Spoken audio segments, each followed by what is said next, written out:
Então, gente, eu sei que não é sábado, nem meio-dia. Esse vídeo era pra ter saído ontem, mas eu atrasei o vídeo da semana passada e Os Incríveis 2 estreou na quinta e eu assisti na sexta e não deu tempo de aprontar tudo até ontem. E eu não sei se vocês perceberam, mas o canal agora eu tô mandando tipo uma ordem semanal diferente de vídeos. E o vídeo desse final de semana era análise de filme e eu não queria ter que postar 3 vídeos no próximo final de semana. Mas enfim, lembrando como sempre que tem vídeo todo sábado ao meio-dia, esses dias atrasou por esse negócio de falta de tempo e também foi meu final de semestre, muito estresse, sabe como é. E lembrando como sempre que esse vídeo vai conter spoilers, vamos lá falar sobre Os Incríveis 2. Eles voltaram! Ainda mais incríveis!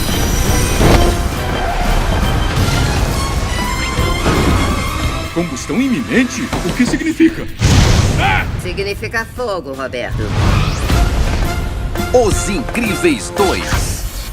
O hipnotizador interrompe esse programa para um anúncio importante.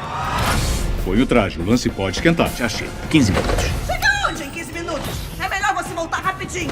O primeiro filme dos Incríveis foi lançado em 2004. Foi o primeiro filme da Pixar a ser protagonizado por humanos. Foi indicado a 4 Oscars, ganhou 2, melhor edição de som e melhor animação daquele ano, além de vários outros. Ganhou uma série em quadrinhos feitas pela Dark Horse, que infelizmente não foi lançada aqui no Brasil, até onde eu sei. E eu digo pra você que é o filme favorito da Pixar de muita, mas de muita gente. Então é o segundo filme meio que lotado de expectativa e responsabilidade. Mas bom, basicamente todo mundo que trabalhou no primeiro filme voltou pro segundo. O Brad Bird, que é roteirista e diretor dos dois, que foi quem também fez O Gigante de Ferro e Ratatouille, volta com as mesmas funções, também fazendo roteiro e direção. O Michael Giacchino fez a trilha sonora do primeiro, também volta. E o Michael Giacchino tem feito trilha sonora de muita filme bom ultimamente, muito mesmo. A produção ficou pelo John Walker e John Lasseter. É claro, o filme foi produzido pela Pixar Animation Studios e distribuída pela Walt Disney Pictures. Foi lançado dia 15 de junho de 2018 nos Estados Unidos e só dia 28 aqui no Brasil. Eu assisti o filme dublado, então não posso opinar sobre as vozes originais. Mas eu acredito que o trabalho esteja muito bom, visto que todos os dubladores do primeiro filme vieram para esse segundo.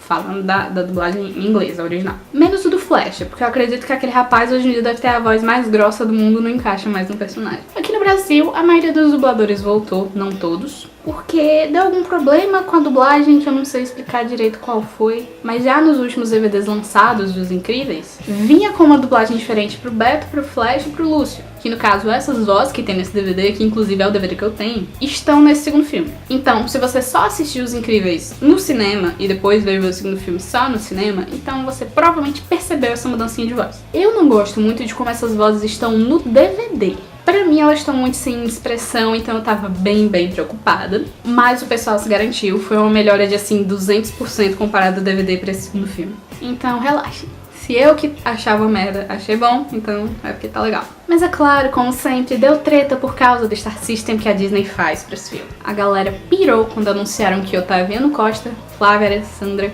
Evaristo Costa e Raul Gil iam fazer parte da dublagem. E é claro que todo mundo começou a julgar sem ter visto o resultado, sem ter visto o filme. Porque mesmo que inúmeros atores tenham feito dublagens incríveis em filmes animados, todo mundo só lembra da tragédia que foi a dublagem do Luciano Huck em Enrolados. Gente, primeiro, parem de odiar um filme antes de assistir, parem de colocar defeito antes de assistir, ok? Segundo, pesquisem antes de começar a falar mal. Na verdade, não falem mal. Espere o filme sair, espere assistir o filme pra você poder falar mal com propriedade. O Otaviano e a Alessandra foram escalados para os 2 personagens novos que tem no filme, que é o Winston e a Evelyn, que são irmãos, donos de uma indústria, e são eles lá que contratam a Mulher Elástica. E os dois, tanto o Otaviano como a Alessandra, já tinham experiência com dublagem. O Otaviano dublou o Medo, em Divertidamente, e a Flávia dublou a Bridget, do Selvagem.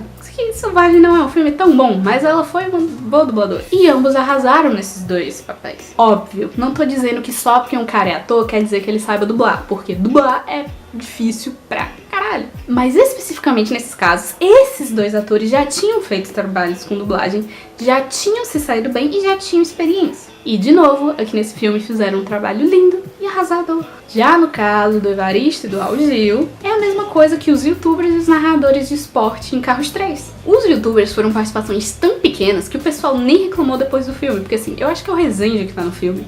Gente, se ele fala 3 frases, ele fala muito. E os narradores de esporte foram colocados como narradores de esporte, o que tornou divertido, porque eles estavam exercendo a função deles. No filme, o Evaristo dubla Chad, que é um jornalista assim como ele. Tanto que por isso ele acabou saindo muito bem. Até porque o Evaristo, ele tem uma dicção muito boa, como ele era âncora, né?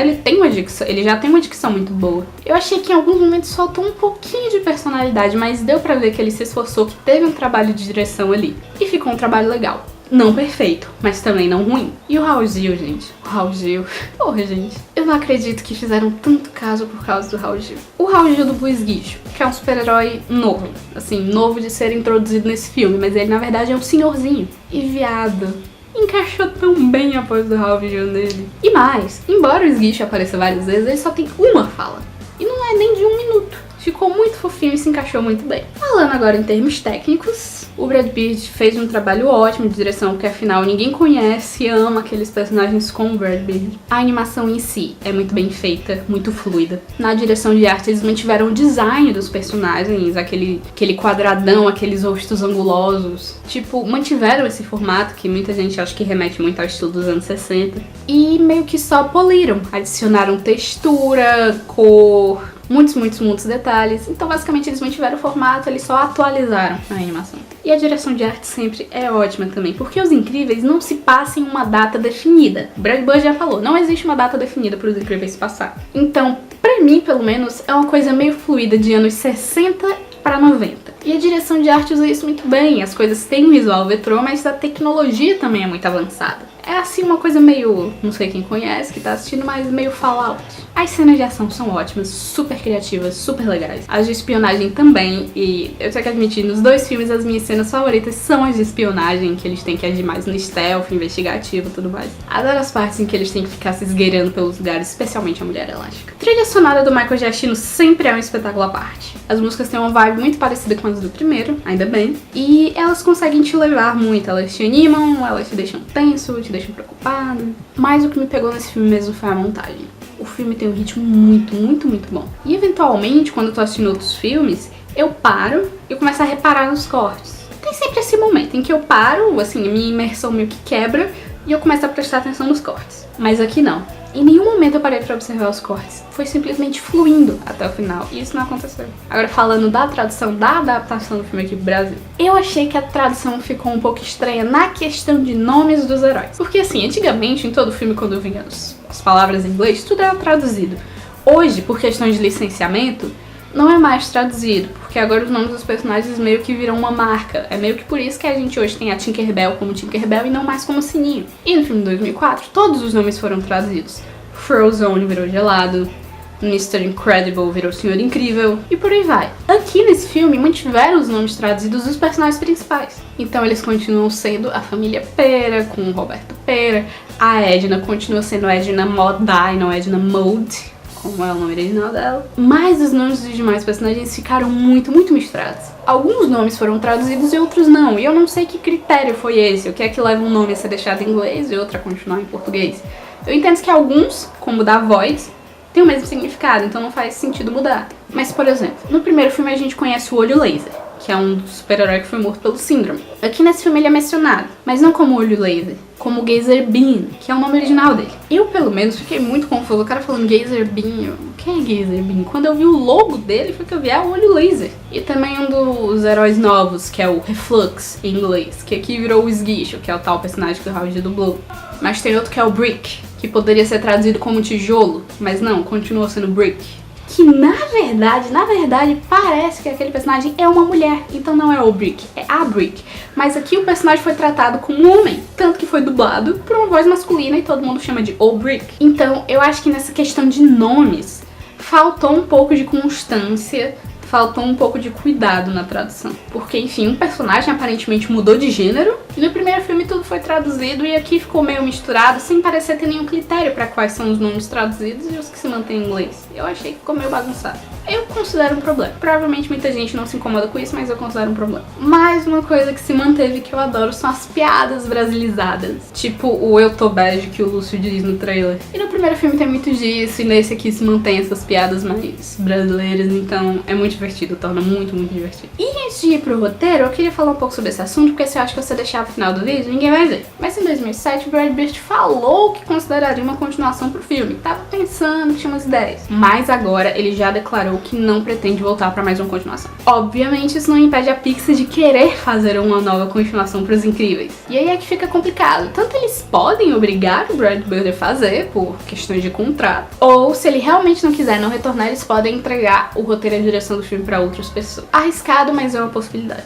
Mas antes de falar do filme mesmo, eu queria falar sobre o curta. Porque caso você não saiba, todo filme da Pixar, antes do filme, existe um curta, também animado. E o curta que vem antes de Os Incríveis 2 se chama Bao, que é a história de um bolinho de massa chinês que cria vida e é adotado por uma mulher imigrante chinesa que vive no Canadá. É o curta mais longo da Pixar até agora, com 7 minutos e meio.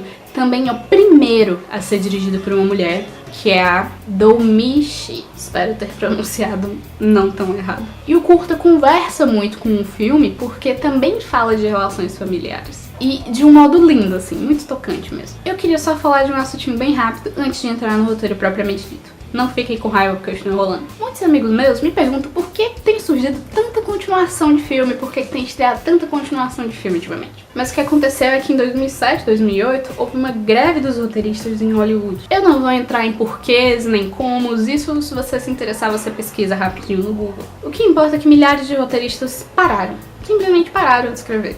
Só que Hollywood produz filmes em escala industrial, não dá pra parar, tem que estar sempre produzindo roteiro, não pode ficar assim. Como reflexo dessa greve, tanto teve uma enxurrada de filme bosta, porque as produtoras não podiam parar de produzir, como também teve uma tempestade de continuações, porque é muito mais fácil você fazer uma continuação onde você já tem meio que um público certo que vai assistir aquele filme. É menos arriscado do que seria uma ideia original. E na verdade a gente sente isso até hoje, mesmo já fazendo 10 anos da greve, a gente ainda sente isso. E eu acredito que Os Incríveis 2 veio existir por causa disso. Mesmo que em 2007 o Brad Bird tenha dito que estava pensando em uma continuação, eu não acredito nisso, eu não engulo muito, eu acredito que Os Incríveis era pra ter sido um filme único. Mas 2007 foi mais ou menos a época da greve, então ele meio que deu essa gancha assim, tipo, pode ser que a gente faça um segundo filme. Porque provavelmente, por conta da greve, começaram a planejar um segundo filme. Então eu acredito que não era pra ter uma continuação de Os Incríveis, mas por conta dessa necessidade de continuar fazendo filmes, a Pixar acabou desenvolvendo continuações pra filmes que eles não pretendiam fazer continuações. Como Os Incríveis, Carros, Procurando Dory. São filmes que eu acho que não eram previstos pra ter continuações, tipo Toy Story, que eu acredito que foi uma trilogia bem planejada. Todos esses outros filmes eu acho que não eram previstos pra ter uma continuação, mas tiveram que ser feitos pra continuar a produção. Aí você me diz que, Sarah, é 2018. Com certeza não foi por causa dessa crise que veio ser feito Os Incríveis 2. Bom, esses filmes Disney Pixar levam, em média, 5 a 8 anos pra ser feitos. Assim, tipo, do momento em que você tá escrevendo o roteiro até o momento que o filme lança. Isso geralmente leva de 5 a 8 anos, quando não mais. Há 8 anos era 2010, em plenas reverberações dessa greve. Mas por que eu tô com esse papo chato? Vocês vão ver já já, quando eu estiver falando vocês vão entender, tenham calma. Mas bom, Os Incríveis se destacou na Pixar por trazer temas muito adultos, mas mesmo assim conseguir ser um filme infantil. Sério, se você hoje, já crescido, for assistir Os Incríveis, é um filme pesadão, tratando principalmente família, tanto que o foco do primeiro filme é o casamento do Beto e da Helena, meio que tendo uma leve crise. Tanto que o tema do primeiro filme é meio que o casamento do Beto e da Helena tendo uma leve crise, assim, né? Também retratando muita morte e violência, vinde a morte sanguinária do Síndrome sendo triturado por uma turbina de avião. Mas enfim, esses tons mais sérios, mais adultos que o Brad Bird sempre coloca nos filmes dele e acabam dando esse tom de realidade pro filme. E tá tudo isso nesse segundo filme, né? Só pra, né? Tá tudo isso, a essência tá tudo lá. Mas primeiro eu queria expressar toda a minha indignação contra quem ficou de mimimi porque a Mulher Elástica ganhou mais destaque nesse filme. Dizendo que era forçado, que tava enfiando a mulher pela garganta. Sendo que, minha gente, nem metade dos filmes lançados todo ano tem protagonistas femininas. E outra, vocês nunca viram Mulan? Vocês nunca viram nenhum filme da Angelina Jolie? Da Natalie Portman? Da Sandra Bullock? Gente, mulheres são protagonistas desde sempre, só que obviamente não em uma escala tão grande quanto os homens. Então, por favor, parem de mimimi e tomem um Tang de melhor. Muito boa a inversão de papéis, é o que faz sentido pro filme. O filme é basicamente sobre isso. Mas bom, na história os heróis ainda são ilegais, porque se passa exatamente quando para o primeiro e não foram legalizados ainda, então eles ainda são fora da lei. Inclusive, aquele programa que a família faz parte, que é como se fosse um programa de proteção às testemunhas, meio que tá acabando. Aí vem o Winston com a Evelyn, com essa ideia de, eu vi gente chamando de reality show, mas não é reality show. Eles querem filmar o que os heróis fazem do ponto de vista dos heróis, porque as pessoas não veem o que os heróis fazem, elas só veem os resultados, então eles querem que elas vejam o que acontece, tipo, na hora da ação. E eles convidam a Mulher Elástica para liderar esse programa. Mas por que não, Senhor Incrível? Simples, porque o Senhor Incrível dá muito prejuízo. Ele quebra muitas coisas, porque afinal o poder dele é super força. E se parar pra pensar, na história do primeiro filme, o estopim pra lei de anti-heróis foi porque o Senhor Incrível salvou aquele cara que queria se suicidar e aquela história daquele trem que ele também salvou. Dá quase pra dizer que a lei anti-heróis foi criada por causa do Senhor Incrível. Foi ele que motivou tantos julgamentos e tantas discussões. Enquanto que a Mulher Elástica causa danos mínimos. E é o tipo de coisa que eles querem mostrar, que os heróis não necessariamente precisam destruir tudo, eles podem resolver o problema sem maiores danos. Essa meio que é a premissa da história do filme, e com isso eles conseguem explorar temas muito bons e muito atuais. Porque nisso do Beto não ser o principal desse programa, eles quererem a Helena, isso fere a masculinidade dele. Ele se sente incapaz de prover pra família. E ele também não aceita que alguém considere a Helena melhor que ele, porque ele é o Senhor Incrível. E ele não aceita isso. E você sabe o que é isso, gente?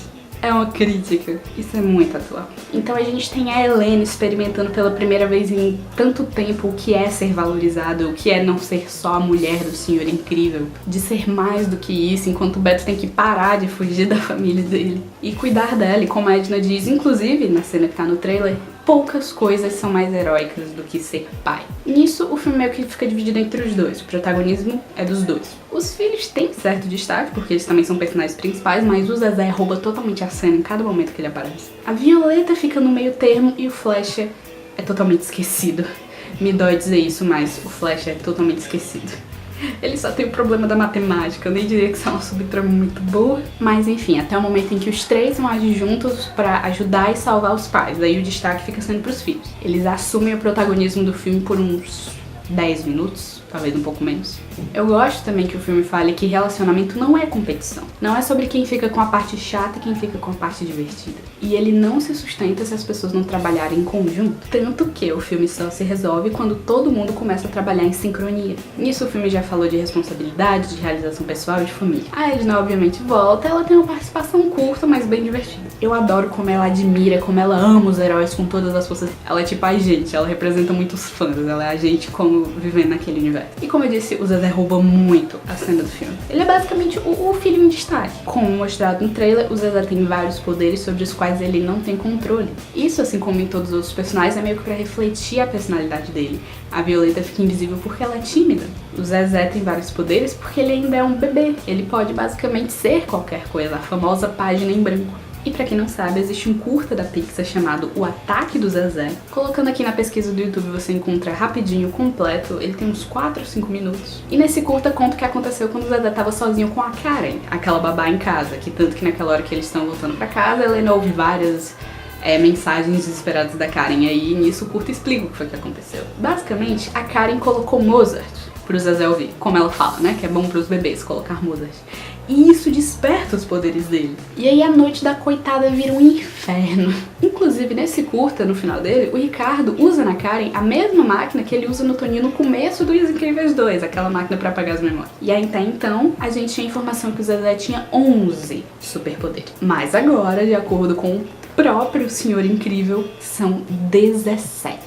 Não se sabe se quando ele for crescendo ele vai ser capaz de manter todos esses poderes, já que a Edna falou que é comum para os bebês heróis terem 2, 3 poderes quando são pequenos, tanto que a Violeta na verdade tem 2 poderes, ela fica invisível e cria o campo de força. A gente não sabe se ele vai manter todos os 17 poderes, só o que a gente sabe é que ele consegue usar pelo menos 2 ao mesmo tempo, como a gente vê na cena em que ele vira o bebê demônio e pega fogo. E eu queria dar um destaque para a cena da gaiola do hipnotizador, quando ele captura a Mulher Elástica e eles ficam lutando. Aquela cena é muito boa, mano. é muito criativa, é muito frenética, Nossa, pra mim é disparada a melhor cena do filme. Agora sim, vamos para as partes que eu reclamo, porque assim, mesmo eu tendo amado o filme, ele ainda tem problema. Eu achei que faltou criatividade, assim, em termos mais macro, em termos mais gerais, porque o filme ficou parecendo muito mesmo a estrutura do primeiro. Herói ganha emprego meio controverso e suspeito, o empregador do herói é o vilão é um gênio da tecnologia ressentido com os super-heróis. Até a motivação do Síndrome e da Evelyn são muito parecidas. Ambos se decepcionaram com os super-heróis, ela mais com as pessoas, na verdade, por darem tanta importância e se apoiarem tanto nos super-heróis. E os dois descontam isso tanto nos heróis como na sociedade. A diferença entre esses dois vilões seria basicamente o laço incrivelmente pessoal que o Síndrome tem com o Beta. Inclusive, aqui nesse filme, a revelação do vilão é muito óbvia. Desde o começo, quando você vê os irmãos, você sabe, o vilão é um deles ou os dois. Mas eu achei legal que no primeiro o vilão foi um homem, agora a vilã é uma mulher, assim como o protagonista agora foi pra mulher, enfim. Achei isso legal, essa variação, assim, mas ficou meio fraco. No primeiro filme, ninguém pensava que o Bochecha era o vilão. Foi uma coisa muito inesperada. Enquanto aqui nesse filme foi estupidamente óbvio. Eu lembro que o Imaginago teorizou que o vilão desse filme poderia ser o Zarek, que é o ex-namorado da Mulher Maravilha, e parece que nos quadrinhos ele é o vilão principal. Ou a mesma Mirella, que era uma personagem, eu não lembro agora se heroína ou vilã, mas que ela tinha poderes de hipnose. Eu particularmente esperava um vilão com poderes. Ou que o Escavador fosse ser o vilão principal desse filme. Mas a crítica que o Hipnotizador faz é bem legal e também tem momento atual. A questão de a gente estar sempre na frente de uma tela, dependendo da tecnologia, como dependiam dos heróis, as pessoas antes, sendo usados por pessoas que só querem lucrar. Eu gostei de ter mais heróis, eu acho que era inclusive necessário, já que afinal o universo do filme não é muito expandido, então pelo menos a gente ganhou mais heróis. Mas eu acho que ainda poderiam ser menos, não precisavam ser tantos, porque especialmente o carinha dos raios, não lembro o nome dele, ele é totalmente esquecido do filme. Ele se introduz, depois ele dá um ataque e esqueceu quem é o cara. Não lembro mais. A melhor acaba sendo a Void mesmo, porque ela tem aquela coisa de ser fã da Mulher Maravilha. Ela é aquela que tem os poderes de portais, que é um poder interessante, usado de um modo que eu, pelo menos, nunca tinha visto ser usado daquele modo. Mesmo já tendo visto personagens com poderes de criar portais, eles não usavam de um modo tão dinâmico quando ela usa. E isso é uma sacada muito boa. Gostei também do Esguicho, por esse negócio de cuspir lá. E o Rick, porque, enfim, alguém precisava ter super força pra peitar o Senhor Incrível. E acho que também o carinha da telecinese, só pra manter aquela piadinha lá, que é o, desarrasa isso aqui, se alguém mandasse você dissocar a pessoa aqui. Não é tão engraçado eu falando, mas eu juro que no filme é engraçado. Mas bom, como disseram na crítica do Plano Crítico, o filme não inovou muito no ponto heróis, mas inovou muito no ponto família. O que faz sentido, porque o Brad Bird já falou que o importante pra ele nos Incríveis não é a questão dos super-heróis, e sim a família. Como o fato de eles serem super-heróis, de eles terem poderes, afeta eles como família. Então, super-heróis não é o ponto principal. Mas vamos lá, pontos fracos: falta de inovação na família como heróis, porque a estrutura do filme é basicamente a mesma do filme anterior, só que com um vilão muito mais óbvio. Pontos fortes: as inovações e temas atuais tratados na história, não só na família, e também um pouco aquela discussão que a Evelyn e a Helena têm sobre meio que ser mulher em um negócio dominado por homens, algo assim que não é panfletário, e fica muito interessante. Aquele diálogo é bem legal. E é claro, o sempre presente capricho enorme que a Pixar tem com as animações. De referências, as principais referências, né? O A113 do filme aparece no letreiro do cinema, no final, quando a Violeta tá indo pro cinema com o Toninho. E também no trem, que a Helena salva, tem o A113 lá. A caminhonete do Pizza Planet aparece quando a Helena meio que salta do prédio em que ela encontra o hipnotizador. E é legal que depois eles falam que o cara que eles prenderam como hipnotizador era um entregador de pizza. Aquele cara trabalha no Pizza Planet, mano, a caminhonete era dele. E quando a Helena tá indo salvar o trem, enquanto ela tá pulando pelos prédios com a moto dela, aparece a bola da Pixar na lateral de uns prédios. Tem também a caixa de comida chinesa, que já apareceu em alguns filmes, mas não é uma referência assim tão histórica quanto o A113, o Pizza Planet e a caminhonete. Tem um Dumbo na parede do Zezé também, e com certeza tem várias e várias outras referências, mas essas foram as principais que eu achei de trazer aqui. Concluindo, eu amei o filme, mas ele não traz muitas mudanças. Ele traz coisas novas, com certeza. Porém, ele não expande o universo dos Incríveis, efetivamente. Porém, eu digo que Os Incríveis, com certeza, vai virar uma série de animação do Disney Channel. Tá duvidando? Depois de A Guarda do Leão, Enrolados Outra Vez, Hotel Transilvânia, Operação Big Hero, guardem minhas palavras. Os Incríveis têm uma grande chance de se tornar uma série animada. Brad Bird falou que não planeja uma sequência, mas ele não falou nada sobre uma série. E será que ganha o Oscar de novo? Quem sabe? É esperar pra ver.